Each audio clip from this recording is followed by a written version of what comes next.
The guest in 6 and 18 was never on camera. Part 1. Room 6 and 18 opened 47 times in 4 days. 47 keycard swipes. 0 camera frames. Not in the corridor. Not at the elevator. Not at the lobby. Not when housekeeping knocked. The guest was in that room for 4 nights. The cameras never caught him walking in. They never caught him walking out. On the last night, I watched the 6th floor hallway live for 6 straight hours.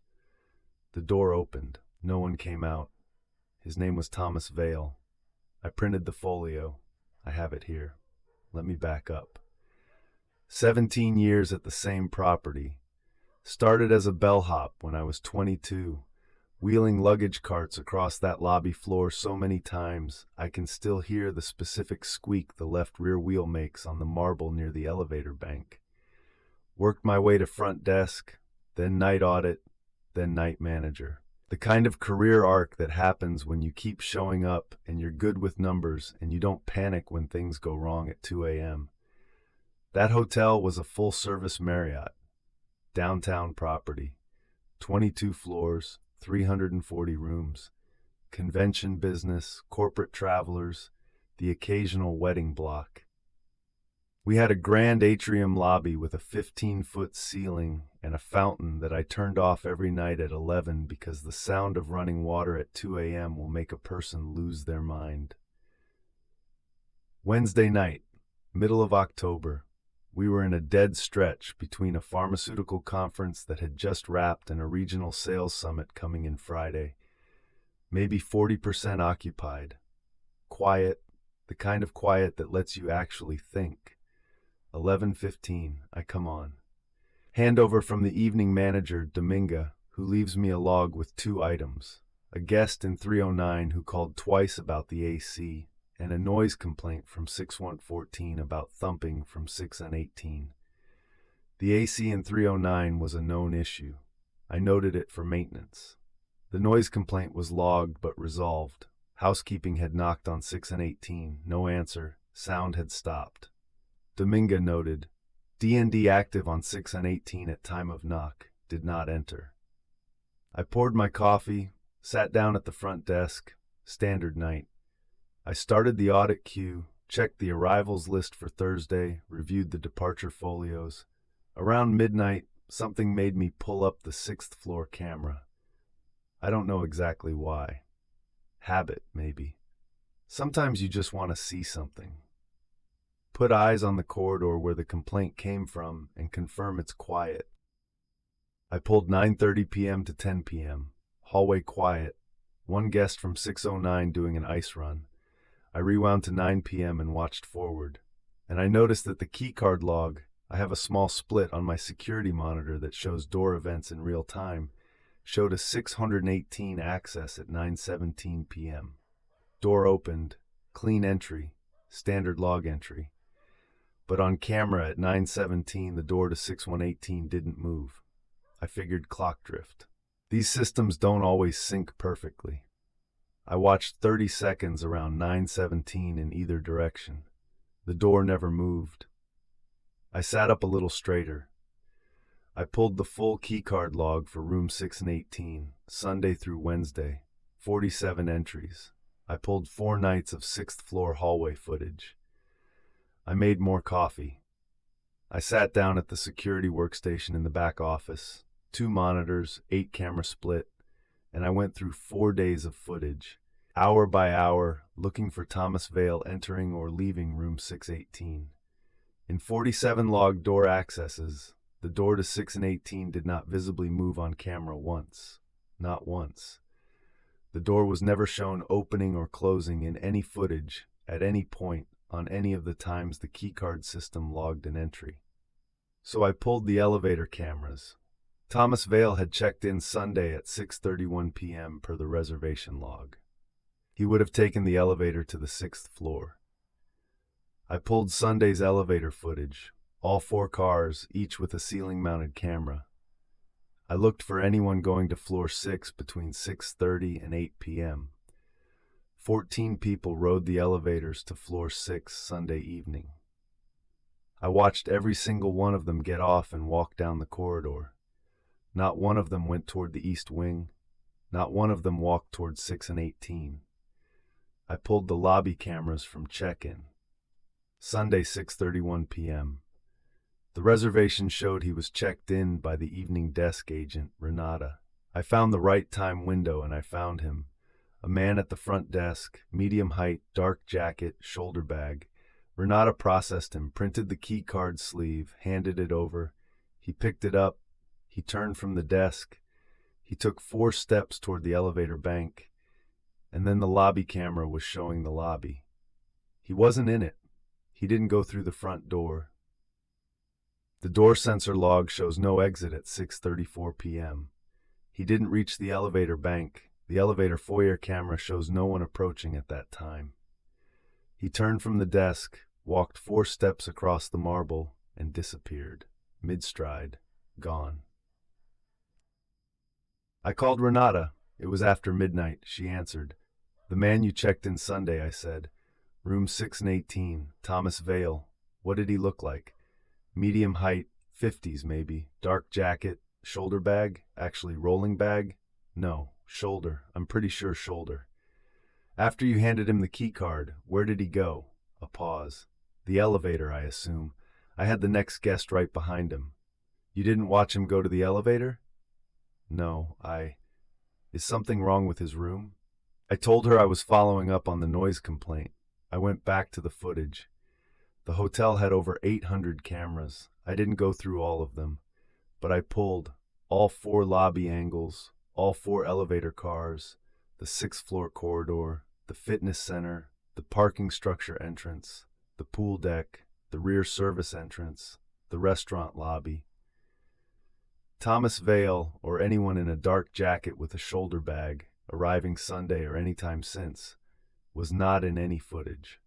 Not in the lobby after that single check-in moment, not in any elevator, not in any corridor except 6 and 18s, and even there, not once in 4 days.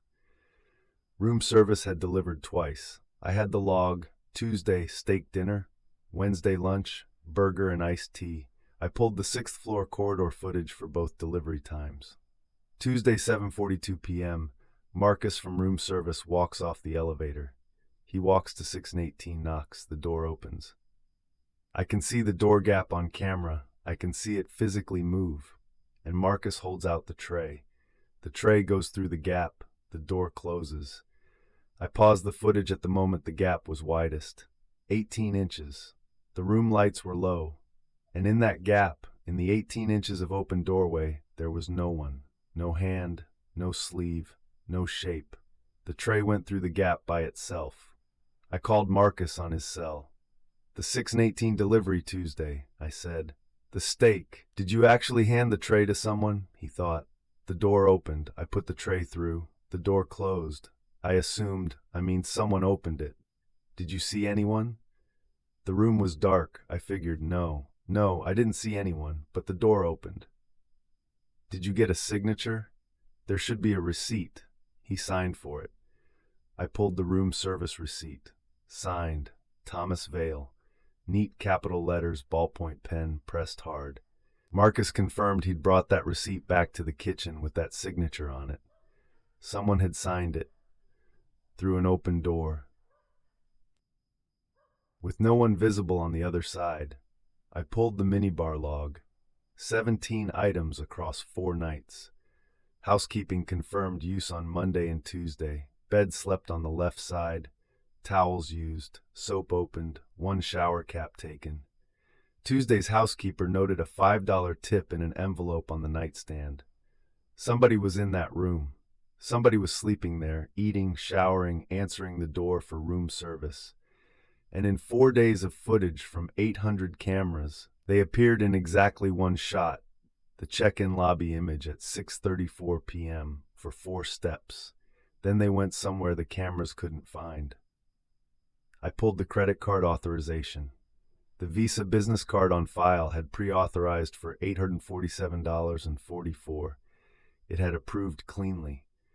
The corporate account listed under the reservation was Vale Consulting Group. I looked up Vale Consulting Group. No website, no state business registration in any database I could access. When I typed the account number into our corporate billing system, it returned an error I had never seen before in 17 years. Account format not recognized. Our corporate account numbers run 6 digits pre-2015, 7 digits after. Vail Consulting Group's number was 8 digits, a format that doesn't exist in our system. And yet the reservation had a valid confirmation prefix and a clean authorization. I put the credit card slip down. I looked at the lobby feed on my monitor. The lobby at 2:47 a.m. was empty. Fong, the overnight desk agent, was at Terminal 1, head down, working on something. Terminal 2, the guest-facing counter, was unattended, except someone was standing at it. Dark jacket, shoulder bag, back to camera, standing completely still. I grabbed the phone and called the front desk. Fong, do you have a guest at the counter right now? No, nobody's come in. Don't turn around yet. I'm looking at the lobby camera. There's someone at Terminal 2. A pause. I'm alone, Fong said. Okay, turn around slowly. I watched the monitor. Fong turned. The lobby was empty. It had been 1 second, maybe 2. The lobby was empty, and the figure was gone, and Fong was standing there looking at an empty guest counter, and I had not blinked. The guest in 6 and 18 was never on camera. Part 2. I'm telling you that at 3 a.m. in an empty back office, staring at a security monitor that showed a lobby that had just been occupied by someone who wasn't there anymore, I tried very hard to be reasonable. Hotel systems are old. Camera servers lose sync with keycard servers all the time. I've seen 12-minute drifts. I've seen a camera running a full day behind because someone forgot to update the timestamp after a power cycle. Clock drift could explain a 60-second gap between what the keycard logged and what the camera showed. But 47 entries across 4 nights. I needed a better explanation than clock drift. Our building has a secondary door monitoring system that most hotel people don't even know about. It's part of the fire safety infrastructure. A hardwired contact sensor on every guest room door, separate from the keycard system, separate from the camera server, feeding directly into the fire safety panel in the maintenance room on the basement level. It's not on the network. It runs on its own dedicated circuit, untouched since the last fire inspection. It logs every door actuation, every time the door physically opens or closes, measured by a magnetic contact at the door frame. I called the overnight maintenance tech, Garrett, and I asked him to pull the fire safety panel log for room 6 and 18. 12 minutes later, you want the number? Yes. 47 actuations, Sunday through Wednesday night. I put the phone down. 47. Same number as the keycard log. 2 independent systems, one networked, one hardwired, one measuring electronic key authorization, one measuring physical door contact. Both agreed. The door had opened 47 times. The camera disagreed. The camera showed a door that never moved. I sat with that. The camera was not malfunctioning. I could see 607's door, 621's door, every other door on the corridor opening and closing normally across 4 nights, just not 6 and 18's. And then I thought about the room service footage again. The door did open on camera. Twice, once for each delivery. The gap was visible. The door physically moved on camera. The difference was those were the only times the door opened on camera. The room service delivery times. 47 keycard entries. 2 of them had happened to coincide with room service deliveries. Those 2 times, the door movement was visible on camera. The other 45 times, it wasn't. What was different about those 2 moments? Room service. A hotel employee present in the hallway. Someone with a tray, standing there, watching the door open. I went back to the room service footage. I went frame by frame. Tuesday delivery, Marcus approaching, stopping at 618, knocking, the door opens. The gap, about 18 inches, low light behind. Marcus holds out the tray, The tray is in his hands. He extends it toward the gap, and then his hands are empty, and the tray is gone, and the door closes. No hand emerged to take the tray. I went frame by frame through the gap. The tray moved horizontally from Marcus's hands into the room. Nothing visible in the gap to receive it. Not a hand, not a sleeve, nothing. I watched the Wednesday lunch delivery. Same thing, different food, same result. The tray goes through the gap by itself, but the gap itself, the open door, was visible on camera. So the camera could see the door, it could see the gap, it could see the tray moving through the gap. It just couldn't see whatever was on the other side. I pulled the passport scan from the check-in file. When guests check in, we scan their photo ID and attach it to the reservation. Standard practice for liability. Renata would have done this Sunday. I opened the file. The man in the passport photo was maybe 52, 53 years old. Round face, dark hair, silver at the temples, heavy set, serious expression. I went back to the lobby check-in footage from Sunday. The man at Renata's desk, medium height, dark jacket, shoulder bag. He was facing away from camera for most of the check-in. At one point, he turned slightly to look at the lobby. Not a full turn, more of a profile check, the way people do when they're waiting for something to print. I paused on that frame. Medium height, lean, sharp jaw, maybe late 40s. The passport photo was a heavy-set man in his 50s. Two different faces. I zoomed in on the lobby frame as far as the resolution would go. Checked the timestamp, confirmed it was during the check-in window, confirmed it was the right desk. The man checking into room 618 on Sunday did not look like the man in the passport scan on file for room 6 and 18. I needed air. I walked out to the lobby, did a slow lap of the fountain, off at 11 as always, just the empty bowl, and came back. I picked up the desk phone and called room 6 and 18. It rang twice. Someone picked up. Yes, a man's voice. Even. Not alarmed to be getting a call at 3:30 a.m. "This is the front desk," I said. "Sorry to disturb you, just a routine late-night welfare check. Everything okay up there?" A brief pause. "Everything's fine," the voice said. "Mr. Vale?" Another pause. Shorter. "Yes. Can I ask, did you have any issue with room service earlier? Just want to confirm the delivery went okay." "It was fine," he said. "Thank you." Calm, normal, no edge to it. "Can I ask what you'll be doing for checkout on Friday? Just for housekeeping planning." "Same time as usual," he said. I didn't know what same time as usual meant. He'd never stayed with us before. "Of course," I said. "Have a good night." I hung up. I sat there. The voice was calm and real and unhurried, and the room had a living person in it.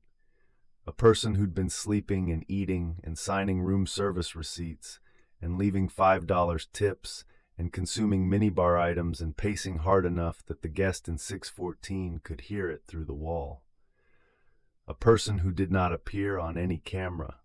A person whose face didn't match his passport. A person whose corporate account used a format our billing system had never seen. A person who, when asked about checkout, said same time as usual, as if he'd done this before. I thought about that phrase for a long time. I went into the guest history database and searched Thomas Vale. I'd done this before, earlier in the night. No matches in our property, no matches chain-wide. I refined the search. Just the surname Vale with a first name starting with T. 41 results across 22 properties in our region over the last 10 years. Not unusual. But then I refined further. Vale, Thomas, room 6 and 18. One result.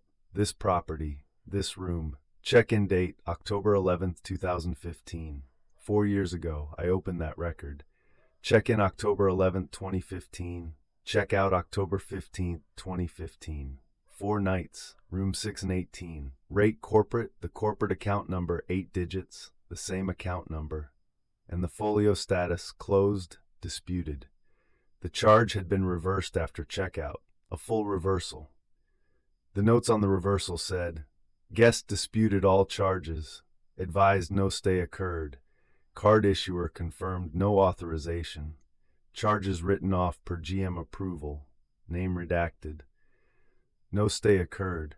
But someone had been in room 618 in October 2015 for 4 nights, and the hotel had written off the charges because the cardholder said they'd never been there.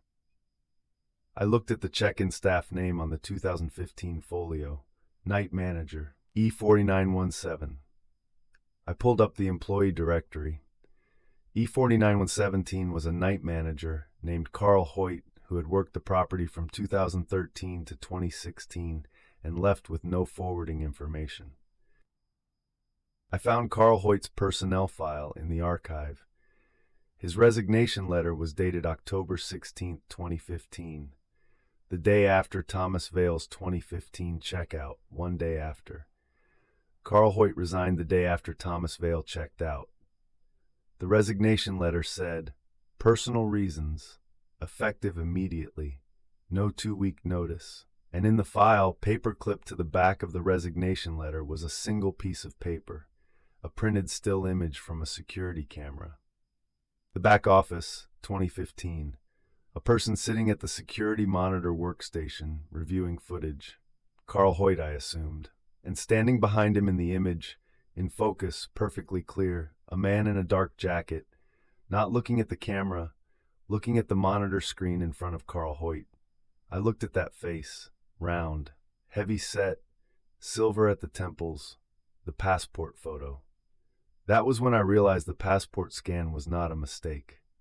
The passport scan matched the person in this archival image. The lobby check-in footage showed a different person, 2 people. One of them checked in, one of them was in the room. And at this point, it was 4:09 a.m., and I had been sitting in the back office for over 3 hours, and I had not checked the back office camera once. I looked up at the small monitor on the upper shelf, the one that shows the back office feed, the room I was sitting in right now. The angle shows the workstation from behind and to the left, me in my chair, and the space directly behind me. I stared at the monitor. The space behind my chair was empty. I exhaled. I don't know why I exhaled like I was relieved. I don't know what I was expecting to see. I turned back to the main monitors. I picked up the master key from the hook by the door, and I went upstairs. The guest in 6118 was never on camera. Part 3, the 6th floor at 4:15 a.m. The elevator opened and I stepped into the corridor, and the overnight lighting made the carpet look almost black. The burgundy and gold pattern, the one you see in every full-service Marriott hallway in America, looked like something else under those low amber panels. Something older. I walked to the east wing. Room 618. At the end of the corridor, the lock panel showed green. The deadbolt was not engaged from inside. Not this time. I stood outside the door. I'd been in hotels for 17 years. I'd opened rooms at 2 a.m. for guests who'd locked themselves out. I'd opened rooms after welfare check calls when a guest hadn't been seen. I'd opened a room once and found something I'm not going to tell you about. You get a feel for what's on the other side of a door. I couldn't get a feel for this one. I knocked. Housekeeping. Force of habit. It was 4 a.m. Silence. I knocked again, 3 times harder. Silence. I put the master key to the panel. Green light. I pushed the door open. The room was lived in. The bed had been slept on. Left side, same as housekeeping had noted. Sheets pulled back and bunched. The pillow on the left side had an indentation. The dark jacket was on the chair by the desk. Not hung in the closet, just draped over the chair back, the way someone leaves a jacket when they plan to put it on again soon. The shoulder bag was on the luggage rack, partially open. A phone charger was plugged into the wall near the nightstand. The bathroom light was on. Shaving kit on the sink. Bar soap opened, used. Damp towel on the towel bar. The minibar was mostly empty. The room service tray from the Wednesday lunch delivery was on the floor near the door. I could see the remnants of the burger and the empty iced tea glass. Someone had been in this room. Someone had been living in this room. No one was in it now. I opened the closet. Just the extra pillows and blankets on the shelf, a few hotel hangers with the fixed tops. I checked under the bed, the gap between the box spring and the carpet. Nothing. The bathroom. Empty.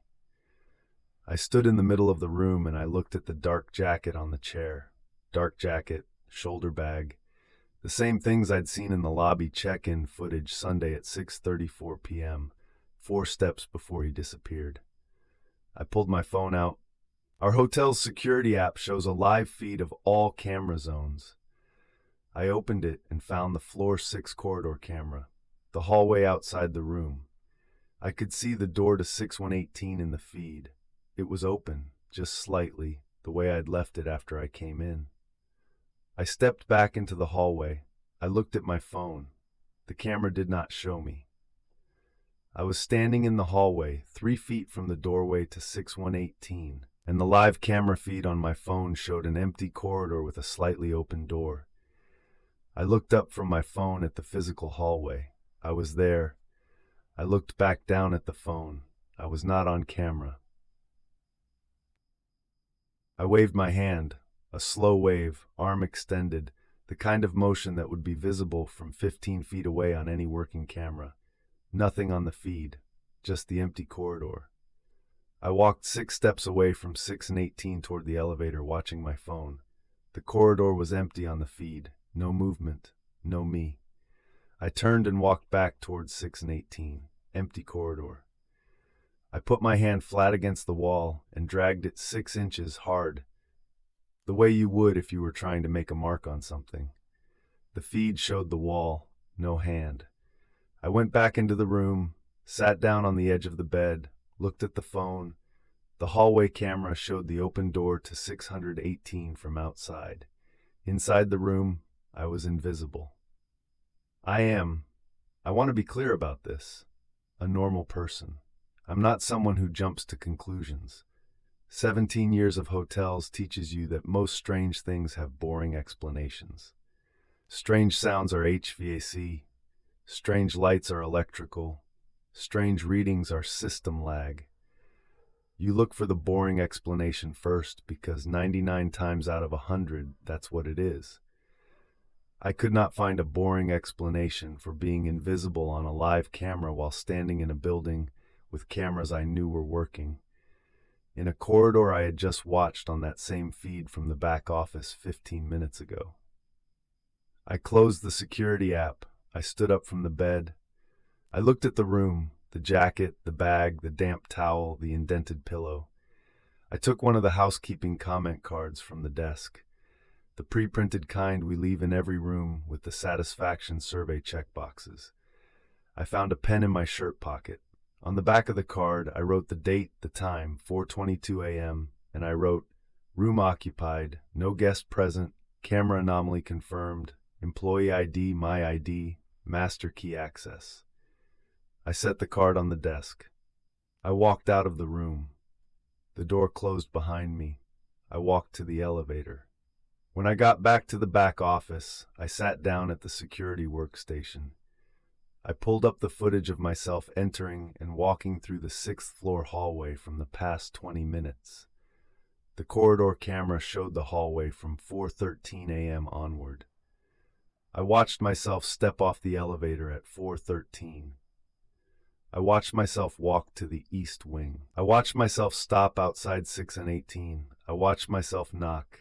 I watched myself use the master key. The door opened. I went inside. On camera, the door closed behind me. The corridor was empty. No version of me came back out. I watched for 12 minutes of footage, real time, not fast forward, and the door to 6 and 18 stayed exactly as I had left it, slightly ajar. Then, at 4:25 a.m. on the footage, the door pulled shut from inside. I had left the room, I had walked to the elevator, the camera had not recorded any of that. But the door being pulled shut from inside, at 4:25, 3 minutes after I had left, that the camera caught. I did not go back upstairs. I sat at the desk until 7 a.m. I wrote the handover notes. I noted the noise complaint as resolved. I noted the fire door sensor anomaly as a maintenance ticket. I wrote nothing else about room 618. At 7:15 a.m. I called Patricia, the general manager. I told her I was giving notice. She asked if it was the salary. I said no. She said she'd match whatever I'd been offered. I said I hadn't been offered anything. She said she'd get back to me. I drove home, slept 5 hours, woke up and submitted my 2 weeks in writing. On my last night, Fong told me the GM had cleared Thomas Vale's folio to direct bill to the corporate account. The authorization had expired and reauthorized cleanly. Same 8-digit number, same account that didn't exist in any business registration database. Vale had extended his stay through the weekend. Fong had been told not to disturb him. Vale Consulting Group, 4 nights in October 2015, full reversal, charges disputed, GM wrote it off. Carl Hoyt resigned the next day. 4 nights in October 2019. Me, I cleared out my locker. I handed in my ID badge and my master key. 3 weeks later, I got a manila envelope. No letter inside, just a printed still image. An 8x10 hotel letterhead printed on the back office laser printer. The timestamp showed it was from the Wednesday night footage, the night I'd been reviewing the tapes. The image showed the back office security workstation. My chair, my monitor, my coffee cup in the lower right corner. Me, leaning forward, headphones in, watching the footage on the monitor. Reviewing 4 nights of camera records, looking for a man who wasn't there. And directly behind me, close enough that if I'd leaned back in my chair, I would have touched him. A man in a dark jacket, round face, heavy set, silver at the temples, the passport photo face, standing behind me. For the 2 hours I sat at that workstation, looking at the same screen I was looking at. At the bottom of the image, in the standard serif font our hotel used for internal memos, complimentary copy for your records, guest services, room 6 and 18. I still have the image. I don't know which of them sent it. I'm not sure I want to know what they were watching over my shoulder for 2 hours, but I think about the comment card I left on that desk. I've thought about whether anyone found it. I've thought about whether the next person to open room 618 found a housekeeping card with my handwriting on it, or whether they found something else written on the back, in a different hand. I haven't called to check. I drive for medical transport now. Hospitals, mostly. Buildings where things happen at 3 a.m. that nobody wants to talk about in daylight. I'm better at those hours than most people. I just